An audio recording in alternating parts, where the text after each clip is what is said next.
What's going on, everybody? How y'all doing? I want to thank you again, so sincerely, one more again for being with us, one more again Ooh. for yet another installment of the La Vida Blended podcast, y'all.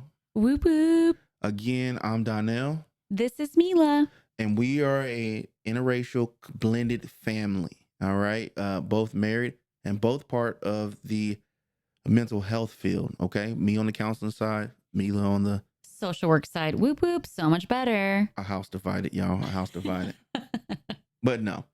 So today we got some good stuff for you. All right. You just need to hear this all the way around, right? You need to hear this specifically if you are in an interracial relationship. And all the stuff that we're gonna talk about can be adapted and applied to all types of relationships. Hetero relationships, same sex relationships, same race relationships, blended families, non-blended families, all that, right? In addition, you need to hear this because you may be that sister who's trying to like understand your brother's new girlfriend. You may be that parent trying to embrace your new in-law or something like that. And so, Or you may be that older sister who's trying to say, hint, hint, bitch. Whoa. this is a family show. Oh, my bad. Bleep. Whoa. So yeah. So we're gonna break it down. We're gonna break down a few different things, and we're gonna have some mindsets for you, maybe, and also leave you with some questions to maybe ask yourself or your partner. Absolutely. And I'll leave it at this too. Please drop in. If you have questions for Donnell and I that we can expand on, ask away. Ask away. So, on today's episode, we're definitely going to talk about how we navigated the initiation of our interracial, relationship. And then we'll also get into a little bit about our interracial marriage and unapologetically, authentically, and responsibly. And we will also talk to you a little bit about things to consider when dating somebody outside of your race. And again, we're not the monolith. We're just one couple, one example, just talking about things that worked for us. Yeah, people don't really talk about this at all. Any type of methods. I think when it comes to, I was speaking to, my friend Shao last night actually. Whoop whoop. Hi, Shout out to Shell. Shao. What's up? But he was just talking about how like the idea of blending two people Mm-hmm. and intertwining your lives with another person, and so that's going to come with different things if you have different grew up in different cultures, grew up in different areas, grew up with different customs, grew up all these different types of things just make it even more complex. And they're definitely in the racial environment that we live in America. There are some things that are just obvious and you got to address them. So let's get into it. All right, all right. Y'all know that I typically have like, what do Google say for today, y'all? What you got? For today, there is literally no such thing as I'm going to Google this. I'm literally speaking into existence, the reality. I'm going to keep it 100, 100 as a non-Black person of color, right? So for those that heard my intro, I am Latina, half Mexican, half Salvadorian. And so I'm going to be speaking from that perspective. And we are going to be packing like part of like this reality, like the quote or like the research or whatever. But what Mila says is that there was a lot of racial prejudice that needed to be unpacked with true authenticity in order for us to even be together. Like I needed to do some of my own homework. I needed to do better. I needed to do some of my own learnings, but so did you. But most importantly, that's the research of the day. What did Mila say? We had to unpack 100 racial prejudice. Yeah. So I want to say that's facts. But Mila ain't got none. So we gonna keep it going. No, let's get into this. All right. So story time, y'all. We're gonna, just some of our initial considerations when it comes to like who I am and who Mila is together, okay, or individually. So stuff like Mila's mom only speaks Spanish, Mm-hmm. right? She can get around with English very minimally, but she Mm-hmm. only speaks Spanish, right? She talks with her hands. Yeah, she speaks with her hands, and she's connecting with people. She's a She's a really vibe. personable person, so she's gonna make a way no matter what. So that was something that I had to really like consider. I had to really think about Mila's family is from LA. Hmm. I'm from Pacific Northwest, born and raised in Portland. Got a lot of experience in the South, in Right. the backwoods of Mississippi, but LA was a little different from me. So, those were some things that we had to like actually address. Would my family take me like getting with a woman outside of our race, yes, my family, as something like a strike against them, right? Hmm. I had to really consider that and think about that as I was going into this relationship. So maybe we can start with like what I did initially, right? So again, like I come from Latino households, and I was, raised in Compton, California, where really the city was completely divided between Latino people and Black people, unfortunately. And at a very young age, we were definitely taught about anti Blackness. We didn't know what that was then. All we knew were the complete stereotypes that we were taught, not just by, let's say, familial relationships, but by the school system, by the systems that we are a part of, right? And so, one thing that I personally knew is that I had that awareness and that I needed to perhaps have a conversation with my family. That was like my biggest assumption, that I thought I needed to have a conversation so that I could address perhaps anti Blackness that could potentially come through in conversations with you. I did not want you to be impacted by that. So that I'm like, I need to do my own homework. I need to manage this prior to actually initiating this. So, I actually met up with my dad because my parents are divorced, and he's the one from Mexico. And I met him for dinner, and, we were talking. And I said, well, Dad, I've been divorced, and, dating has not been, easy. And he had like this huge smile on his face, and he was like, okay, well, and he's like, okay, what does this mean? And I'm like, well, I wanted to let you know that I am dating somebody. And he's like, oh, okay, that's great. And then I also said, and he's Black. And then I paused for just a second just to see if he would have a reaction. Or With bated breath. I know, huh? Like, or maybe an assumption, right? Again, of what his reaction would be. Mm-hmm. And so he had a quick response. It wasn't like he had to think about it or that he had this look on his face, and he was like, okay, so. And for people that know my dad, know that that is how he also talks. And then I said, oh my gosh, you're right. I don't know. I guess I needed to bring that up to your awareness, because how we grew up, anti-Blackness was real, and it's so ever present. Huh? Where at? Compton. Okay. Like I said, yeah. And so I wanted to make sure. And he was like, what's important for me? And he was very honest and very raw. My dad is very emotional. He will cry, and like he just feels so deeply, just as much as I do and my siblings do. So we grew up actually breaking a lot of norms growing up. Mm-hmm. Because my dad, he in our culture, it's like you're a man, you don't cry, blah blah blah. That is literally not my dad. My dad will feel all the things and could care less about what you think. Yeah. And so he was very honest, and he's like, hey, like seeing you going through a divorce was probably the most painful things I had ever witnessed outside of you experiencing miscarriages with your ex-husband. Was very painful. You were so hurt. And he's like, all I want as a father is to see you happy. That's what matters to me. And it doesn't matter what race or ethnicity they are. And it does matter because we want to make sure that he is indeed Black and that he is feeling welcomed in our family. Mm-hmm. And that was very important to me. That was very, very important for him to have said. And at the same time, for him to recognize, right, that there is some realities in our culture, in our community regarding anti-Blackness. But he knows, and that we are a family that unites and addresses, social justice in a very forward way. And that was one thing that needed to be said. What about you, babe? I think, I don't know, conversations was kind of similar. I think, again, my family has a different background, right? Right. So I think skin color did play a part Right.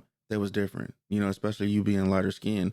And Right. I do remember that. yeah, and that's a valid thing. As Black people, we understand like what like walking through life with darker skin how that's perceived, what those experiences come with, and what that understanding comes with, is a totally valid thing, right? And just having that understanding. So there was there was that aspect of it. But once they got to know you, once they got to know what you represent, once they really understood, that didn't become a problem anymore. But it wasn't. Um, But it was important to talk about like colorism, yeah, right? yeah, Because that was absolutely. very prominent. Another big part of the discussions too were, kind of like Mila was saying earlier, was I had been divorced. Right. The divorce, hurt me, and it hurt them right along with me, right? Hmm. There was a lot of like hesitancy to open up to somebody else because they wanted to make sure they was protecting me, Hmm. right? And that's like almost words verbatim coming from like my older sisters and cousins and stuff like that. My parents, my dad, not so much. He has a different take on, get over it and stuff like that. But no, like just moving forward, and Yeah. and so he was just happy to see me happy again, a little less protective. Hmm. And maybe that's just like a dad thing, like, hey, let's get your bumps and bruises or whatnot. Yeah. And, and I needed to be okay and comfortable with your mom and or your cousin and or sister's perspective, right? I'm an older sister too. So I definitely understood the older sister perspective of being protective because I did have one brother out of the three that was very similar to Tina, I would say, like very Hmm. protective. Like he's not the older brother, but he's the older brother out of the three. And I would say that, he was a little bit more skeptical, Right. not because of you as a black man, but me dating after my divorce. Hmm. And so he was so protective. Like, are you sure? Do you got this? Like, just being nervous and scared because, of course, like all my three brothers, as I was packing my last house when I got divorced, all three of them saw me in my most truest and raw pain as Hmm. I was packing and the tears that were the pain that I felt in my chest, right? So he was very protective. So I can relate to your older sister, and I had to do a lot of internal Well, it work. wasn't. It was just a collective thing, and it wasn't like Right. any one specific person like But coming forward. I will say that it's important to name that I had to do some work in understanding that, right? Like Hmm. not taking it personal and, and understanding like I was the first person that you dated outside of a black And woman, that's what I was gonna say. Like, right? yeah. So that in itself, especially after being married to a black woman, having a child, and different things like that, I think I was really intentional about approaching those conversations about like, Mm-hmm. this is not a rejection of black women. This is not me saying that, oh, black women are a certain type of way, or this, that, and the third. And this Mm-hmm. is me who found a person who has outstanding qualities, somebody who I feel like I can, have a lifetime with, who and a committed relationship with, someone who can add to our family, and someone who will also add to having success. One Right. thing I knew, I did not want to get a divorce again. And so I think when looking for a partner, some of, well, I know race took somewhat of a back burner because a real important thing to me was having some type of lived cultural experience and understanding of how to maneuver in this world. As a With a black man. with a not really, not even with the black man. Um, I did want to get to that, like, but in this case, I'm just thinking of like just moving through life and understanding how the world operates, Mm-hmm. right? Mm-hmm. And that's where with With a the black black man. man comes into the discussion. I think for me, like I racialize everything. And, as a light skinned person, like I come and I show up with significant amount of privilege. And if I don't racialize all realities, then I'm not taking who you are into consideration and the impact that you can feel in different settings and, different situations. And I think that was very real and open and honest when we were beginning to date. Mhm. I was very honest with you when I asked you, like, what does your family think about you dating somebody who is not Black, Mhm. right? And you asked me the same. And we had open and honest conversations unapologetically where we were like, I was telling you about my experience with anti-Blackness and how I grew up and why certain people might have certain perceptions. But again, at the end of the day, like, I would say that all my family, it got to the point where they're like, we just want to see you happy. Like, Mhm. that's the biggest thing. Like, I had And endured vice two versa with my family. miscarriages and a divorce, and all three things were very, very painful. And so it was very much like, we're accepting, we're loving of him. And that's not necessarily true in entirety from the world, right? Mhm. Like there was one that example when we were at Starbucks. Do you remember that? Yeah, I remember we was in Lake Oswego, which is, I mean, y'all already know Portland is white. Think of even more white. That's Yeah. what Lake Oswego kind of Mm-hmm. is, a kind of uh, I guess upper class neighborhood, if you will. Right. And we were stopping by this Starbucks, right? Not a place I'm not in Lake Oswego rarely ever, Mm-hmm. but we went to an appointment for Mila, and we're Yes. coming back. Oh, let's get some coffee and stuff like that real quick. So we go in, and I walk in the door first, right? Did I Yeah. walk in first? Yeah. Okay. Mm-hmm. Mila's behind me. Mila. And then I said, or I had an instant observation and like feeling that, and I like scanned the room. Like, you know, in general, folks of color, anytime you enter like predominantly white spaces, like the first thing is that we check like, oh, how many other people of color are in the space, right? Clearly in the space, the only other Black person was Donnell. And the gaze that we got, like it was so tremendous that I'm like, I was pretty loud and I said, dang, like, why is everybody staring? Like, you've never seen a Black man before? She all like prim and proper right now, but it wasn't like that. I think a little Compton came out like y'all ain't never seen those. I was like, babe, like, With my hips. whoa, hold on, what?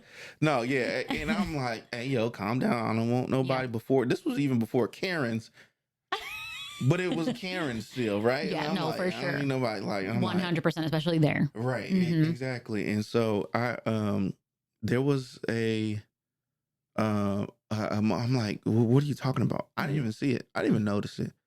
Yeah. Honestly and truly, I I just remember you came saying in that. and yeah, like, being, you know, I think being in that space, having Mila's perspective, Mila not being used to that ever, Right. with a white man previously, and not having to deal with that because of light skin privilege, Right. right? Absolutely. 100%. Had never experienced that. I came to the realization that I had internalized that and had just become so desensitized to walking into spaces and people just like record stop, like where, are the looks, Mm-hmm. like Mila said, the gazes, the stares and stuff like that. I just had become desensitized to it, and it really it really gave me a moment. It gave me pause because I was just like, man, I've been living like this so much that I didn't even like recognize this impact on me. And Right. it has had an impact on me, Absolutely. on how I act and how I try to present. um it's not like I'm inauthentic or anything like that, but No. I just have an understanding that my normal boisterous self in Mm-hmm. some settings can seem dangerous to people unfairly, right? I'm not, I'm not a dangerous person or anything like that. So And like that was a big I always talk about that I always have to unlearn and relearn a lot of things in my racial identity journey. He spoke about, how I was with a white man in my previous marriage. That was a lot of privilege within itself, right? Just being with a white man. And so you're absolutely right. Like I never experienced that. she had And good credit. I'm just, no. I'm just You're so stupid. And so I like one thing I had to do was take a step back because what if I would have put you in danger for being hmm so loud and obnoxious about it? Like, because you're right, I was very Compton about it. And like what a privilege that I could be like that and not and be unafraid. And so that was a huge learning, like horrible experience that I'm sorry. And I know like we move forward No, from don't even that. start. No, don't even go And into that. and at the same time though, like I had to learn very quickly so that I wouldn't do that again. Hmm. Right. Like I've learned to maneuver spaces, but that I also had to do my own work and understanding that like, yeah, like he doesn't have the same privilege than I do. And I don't get to be like that because what if just by me being loud as fuck for, oh, sorry. He keeps looking at me like, stop cursing. I'm It's a sorry, my family bad. show. And Lord, so, easy. um, that I needed to learn from that and do better next time, to which I have done differently. Now I'm just like, yo, did you see that one white woman on the right? They couldn't stop staring. And he's like, yeah, babe. And But so but I've learned to do better. yes, and really, like, let's break this down. Mm-hmm. One, we were two people who were willing to have the conversation, right? Right. Absolutely. We didn't avoid the conversation. No. We didn't sweep things under the rug. We didn't just like, we weren't at each other's throats or anything like that, right? So it wasn't like an argumentative thing, but we were two people who weren't afraid and were brave enough to have the conversation. I think that's really important. The other thing is that we were two people who were willing to learn, Yeah. who were willing to kind of understand each other's perspectives and move forward with those things in mind. Help that inform how we move in the future. And I think that was a really important part of it too. Like it really was. Yeah, and I think that that's an important thing to state for sure because I then had to learn, right, how to have those conversations with my friends and my family and things to consider, right, when they were inviting us to somewhere outside of Portland where you were the only Black person outside of like Yeah. my community, right? Like and so it was even I was those at the conversations. Fiestas kicking it though. Right. And at the same time, I still had to make sure, like, yo, he's the only Black person with us. And Yeah. y'all have to think about how you show up and think about like that ultimately, at the end of the day, it's not going to be you all that gets hurt. Right. Right. And so that was part of it too. Yeah. And yeah, that was a big thing. I mean, and especially again, this is a general thing that people really don't do. It takes work to be in a relationship Yeah. and to really set the foundation. Now, right now, we're talking specifically about race, Yeah. colorism, Yes. and different things like that, because that was a central element to our relationship and how we figure out how we deal with the outside perceptions and stuff like that. So they don't 100%. impact on how we love and how we are towards one another, right? Mm-hmm. That's really important. That's what you have to do in general in any relationship. I don't care if it's finances, Right. right? You might not be a blended family. You might not have kids or anything like that, but maybe you plan to have kids with somebody. You still have to figure out how you're going to parent. You're going to have these conversations. Mm-hmm. You're going to have to be in a mindset of continually learning, understanding, And unlearning. gaining new perspective, Mm-hmm. because it's not going to be successful if you are not in that. You can be successful in staying together, but we didn't see a whole bunch of people who together and shouldn't be, right? Who just held on because for the sake of holding on, but living a miserable life, each of them, or they on the side doing whatever they want to. Right. But when it comes to that relationship, they're not addressing different things. I think that we both made it, again, outside of like the race and ethnicity part, I think since we both had been divorced, we both made it very clear, right? That we were like, I don't want to waste your time. You don't want to waste my time. So let's just be direct. Let's be honest and let's unpack all the things. And I think I remember when I don't know if you remember this, but when we first officially made it, we're dating now, boyfriend and girlfriend, we were walking downtown Portland. And we were like, seriously, y'all, we were unpacking how we celebrate holidays. That needed to be talked about, right? Yeah. Because culturally speaking, to very different families, to very different situations, we needed to address that. And so I remember we were holding hands, get cute, and walking around downtown Portland. And I remember asking him, babe, how do you celebrate Christmas? How do you celebrate Thanksgiving? How do you celebrate X, Y, and Z? And he then said remember what you told me about Christmas?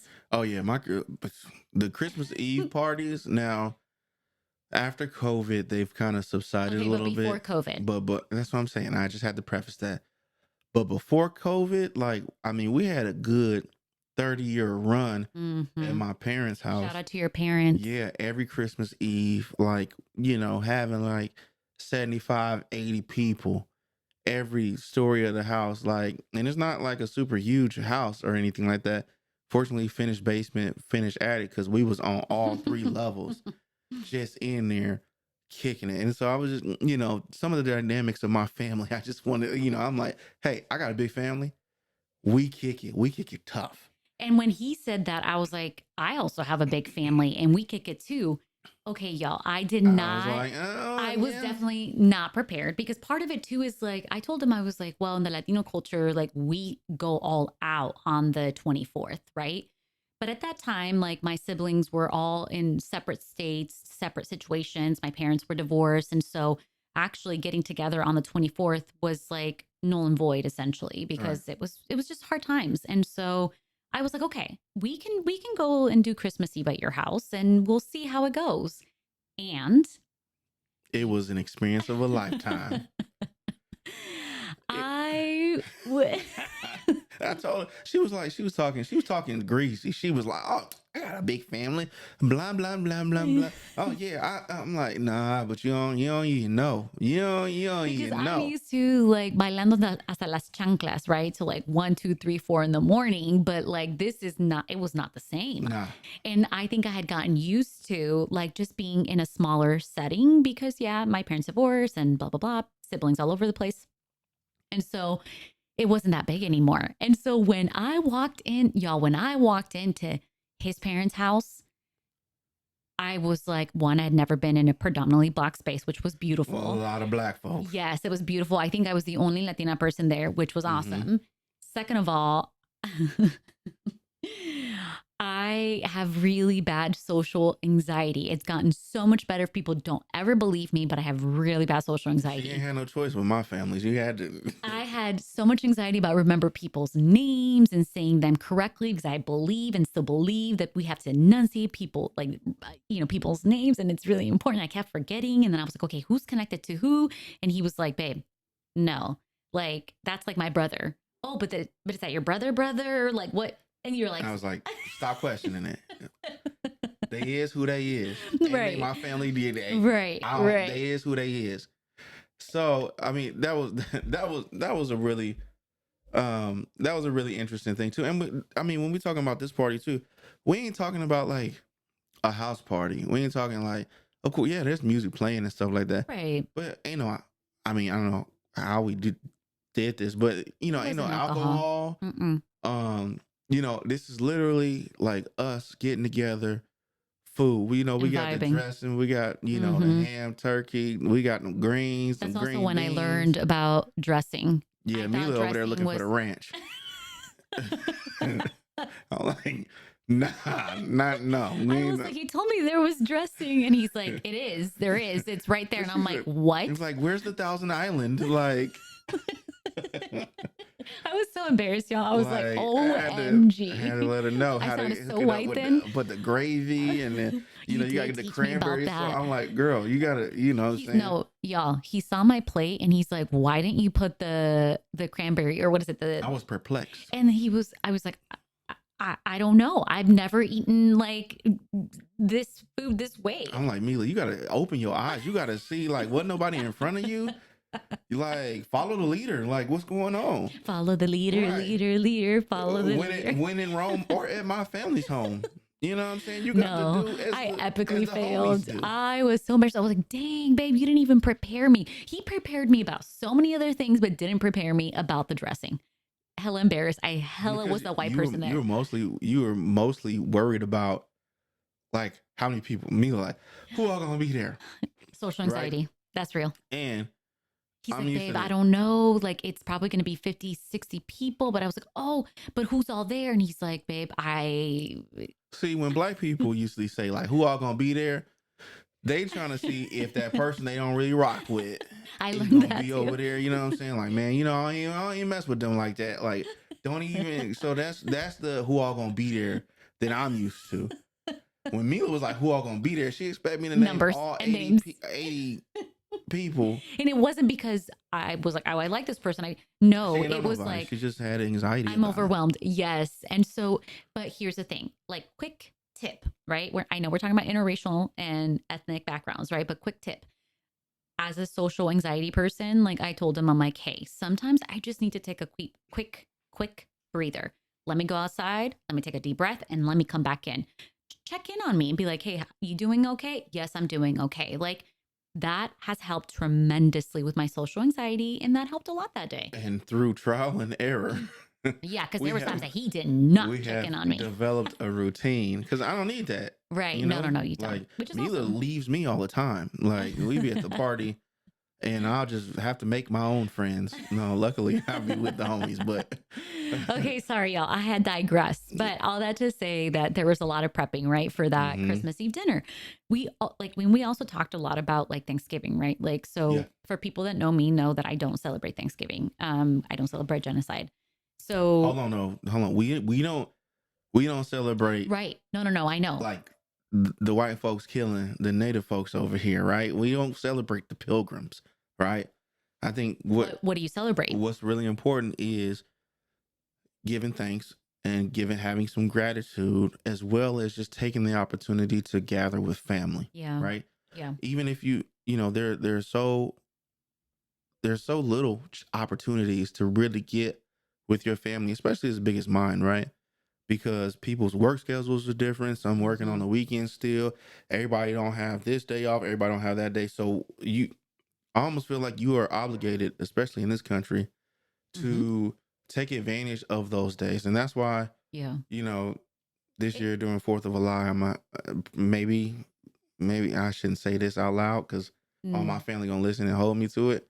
we're But gonna do Juneteenth. I support that. I'm probably going to at least attend or be a part of some sort of gathering because it's an And opportunity he's to totally gather. like, has not even talked to me about this and is bringing it up on this podcast. I'm looking right at his eye and being like, what are you talking I'm about? talking about it. I ain't asking for permission. I It's, ain't say it's I was our gonna make a household. move yet. It is I our ain't, oh, first household. off, let me be clear for all my family members listening. I didn't say over here. I did not say. Because speaking of Thanksgiving, so I have assumed the role of Yes. um, kind of being a hosting spot for my family. Hmm. And Thanksgiving is one of those times where we host. And so like that was something I had to really discuss, or like talk with Mila about because that's the role I play in my family, Hmm. right? I am a patriarch of sorts, if you want to call it that. And so it was really important that she had that understanding. Hmm. I know. To which I did because Oh that yeah. was part of like the initial dating conversation, y'all. We talked a lot about our responsibilities, right? Yeah. Like he talked to me about being like like what it was, what his role was in his family. And that was one big thing that one day perhaps that we would host this gathering, right? And then I was very honest with him and I Yep. said, hey, just to be transparent, I'm the oldest of four. I'm the only, female. And I take on a big responsibility that I'm okay with in, caregiving for my parents. And at that time, unfortunately, my dad was still okay physically. And then a hmm couple years later, he had an experience of a stroke that left him, a little bit experiencing a little bit of disabilities.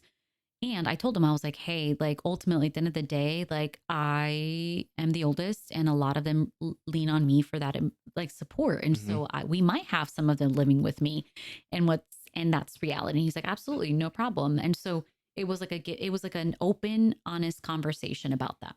Again, that's something that you have to address. That's something Right. that applies to So any it wasn't a surprise. relationship, right? Mm-hmm. Now, there might be some cultural aspects to what we're talking about right now.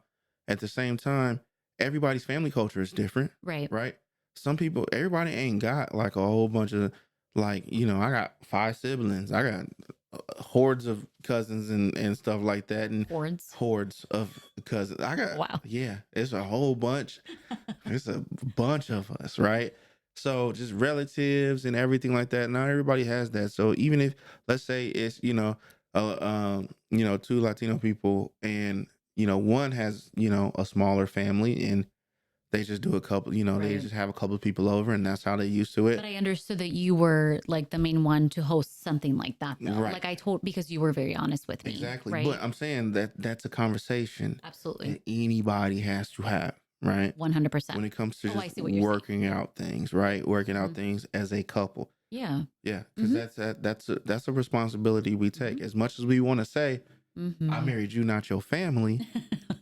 That's not always the you partially married the family too. Yeah. I married into the family. Right. Yeah. Exactly. So Absolutely. that Absolutely. is also important and an important part of just doing that. So Yeah, and I also, another big part that we talked a lot about in our like interracial relationship, we talked a lot about how we as a family in my family managed um addiction, mental health, personal struggles, and I remember telling him like, "Hey, we are a very open and direct family.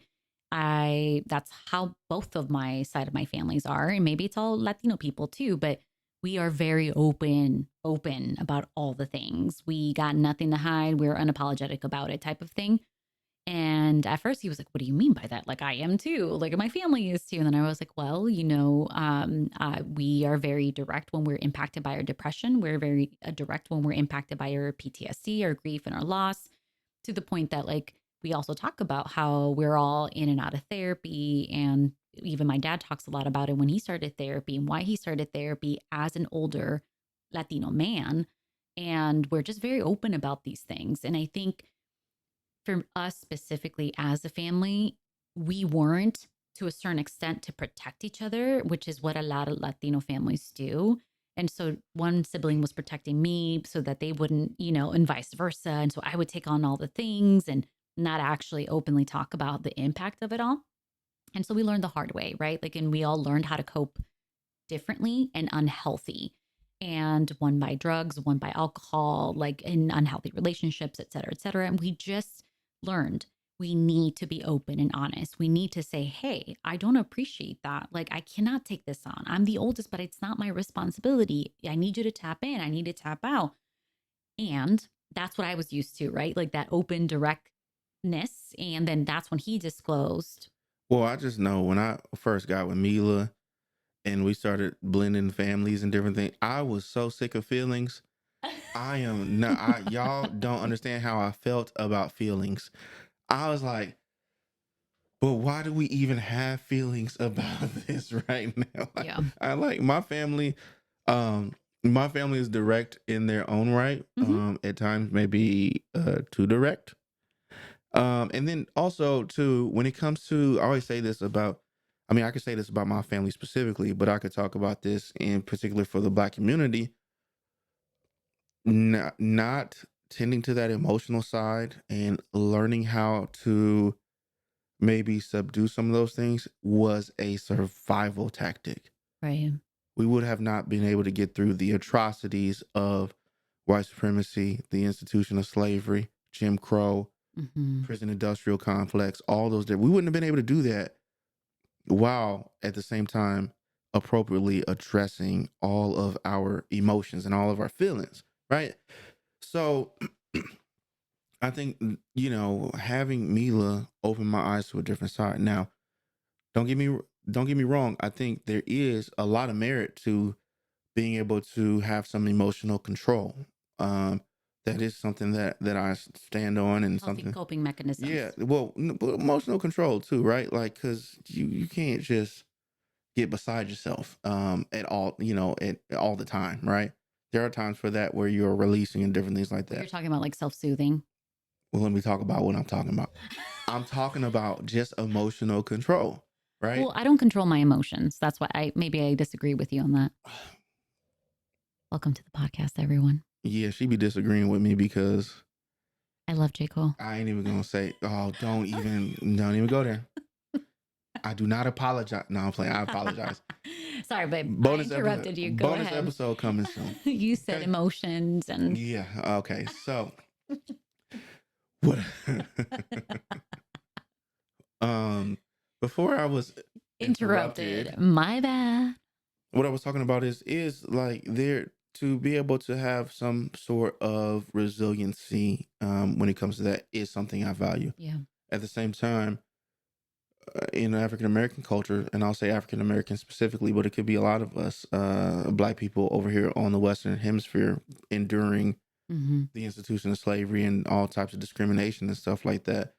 When it comes to us, it's burying it under the rug. It's denying Yeah. that piece.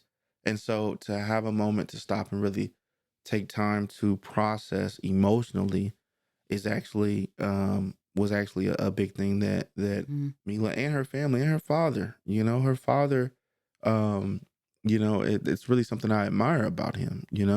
He loves his kids and he's unapologetic about that. Mm-hmm. And I think that's well, that's one of the most manly things you can do. That's right. Is say like I value my children and I love my children and that's what matters to me most. I Absolutely. don't care about nobody making fun of me. I don't care about anything. And I really appreciate that because that was something that, he didn't necessarily grow up with from, No.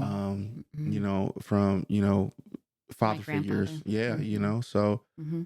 that was, that's just something that I just, Absolutely. like I said, I admire a lot. I And admire I a lot. and I think the beauty of like blending both realities, especially with what we were talking about, is Dia de los Muertos. Yeah. I would say I think that's like the most beautiful example of what that can be. Mm-hmm. So I know that in this household we host the gathering in Thanksgiving, not Thanksgiving, I'm sorry, the gathering in November.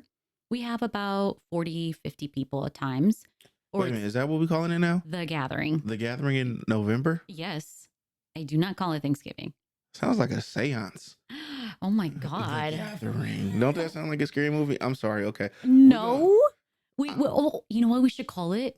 The giving blended thanks. gathering. No, let's call it the blended gathering. Doesn't that sound amazing, y'all? We'll work on that. Oh, wow. Continue. Okay, Dia de los I'm definitely not Muertos. calling it Thanksgiving. Okay, so I always put my altar up for Dia de los Muertos in the What is beginning that? of November. It's an altar, kind of like a, Also known as an ofrenda. yes, an So what ofrenda. that is I'm gonna help Mila out real quick. A lot of time it's an area and it's a presentation of the people who have passed, right? So there are pictures involved. My grandma Dorothy, she liked peaches. She had that peach tree in the Yes, back of the house. we put food, things that they So would love and drink. so I would specifically put peaches there as well. And so, something similar to like that. My grandfather loved playing card games, different things like that. So he has his deck of cards and stuff like that. And that's what you do for your relatives, right? And it's everyone from the children that maybe have been lost to the elders or just, the loved ones who were lost too soon. So it could be family members, it could be friends, it Yeah. could be all that. And And what I so love about this blended podcast is that this gentleman right here sitting in front of me is talking about la ofrenda Dia de los Muertos, which I think is beautiful. There's definitely a lot of deeper meaning about very specific things in yes. altar, and we totally can get into that, or you can also do your Googles on that. But it's very important to me.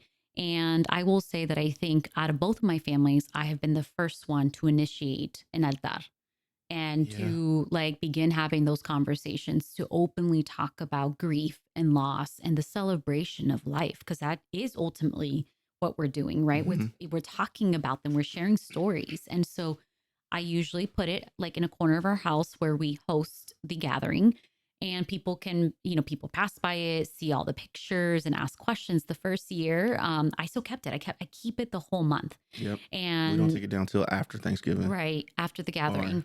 Yeah. And so, and so we, the beauty of that experience was like his family members asking me about certain people on the altar, like, who's that person to you? Or who was that person? And on the tippy top, it's always the babies and younger children that have died.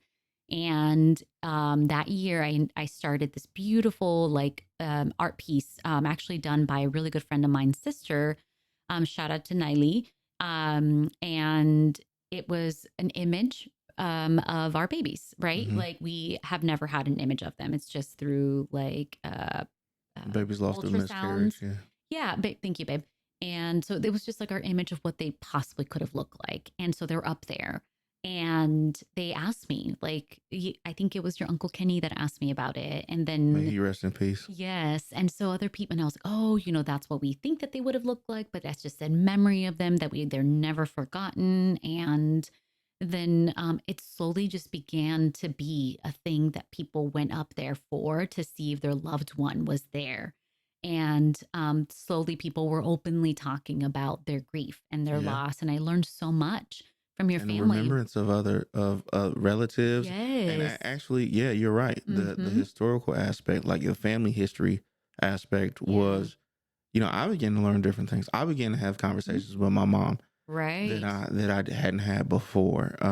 Exactly. We began exchanging stories with other relatives about, you know, grandparents and Right. different things like And that. now And they so, know that it's up there, yeah, right? Like every year that they now they look come, forward to they it. look forward to it. And I actually, shout out to one of Donnell's niece, my niece, actually, my favorite Hold niece. up, hold up. First off, one, don't be playing no favorites. She's my niece. Who you talking Anyway, about? Who you talking about? Put a name out there. no. See, She she's said scared. like, hey, auntie, she's like, can I put so and so next year? And I'm like, Mm-hmm. 100%. You send me her picture and she will be right up there with you Absolutely. for you to put on the altar. And that's the beauty of blending, right? Like that's such a beautiful piece of my culture and my community of celebrating life and just openly talking about the grief that we experience through that loss. And it's created such like a beautiful blended experience. Mm-hmm. And it's just, something to really take note, right? Like that Donnell and I can continue to unpack our cultural traditions and our differences, but most importantly, that it's a blend, that we're creating space for that blend to happen. And so, you know, we can talk and talk, but most importantly, like, some of the things for you to consider as you listen to this podcast and or as you share this podcast to somebody, or maybe you're in a relationship and you're, No, considering. I got some specific questions. Oh, my bad. Specific Look questions at over here. Okay. that What are the questions, you babe? need to consider. Mm-hmm. Okay. So one, if you get into an interracial relationship, you need to ask yourself, how does your family feel about you dating outside your race? Mm-hmm. You need to give that some thought, give that some processing, And be ready for the and responses. be ready for the responses, Mm-hmm. right? Also, you need to actually have those conversations too with Mm-hmm. your family members, right? I would also say, like, perhaps another question to consider to add to your questions, babe, since you're so specific. Mhm. Like, have you ever dated someone like me before, right? Like being open and honest about that. I think that's important. What other questions do you got, I babe? mean, well, to speak to that question too, it's really important because you want to think about how that person's experience might inform how they might perceive you, Right. right? And Mm-hmm. I think that's important. And it doesn't end there. Doesn't mean that person's experiences, if they've been limited, means that they'll only see you one way. No, but it just gives you an idea of where you're at as far as getting to know each other person to person. Yeah, And I I think, 100%. yeah, I completely agree. And I think that we both embraced both of our cultures. And right. it's been beautiful. It's not like your or mine, it's both of ours, to the point that I can't wait to get to the episode where we're talking about co parenting, because now our child embraces quinceañeras. He's like, oh my gosh, I can't wait Oh, to yeah. go to quinceañera, right? Too much. You know? But, all right. And so, sorry, y'all. Lobo's making an appearance. Lobo is our Golden one of Doodle. our golden doodles. We got two of them, so maybe we'll have to do a dog parenting show. Oh my Our God, that episode. actually would be a good one. Anyway, so some things to take from the show. All right. So if somebody can't value your culture and they can't value you as a partner, That's it's deep. not possible. That's deep. So there's got to be, you don't have to have all the knowledge.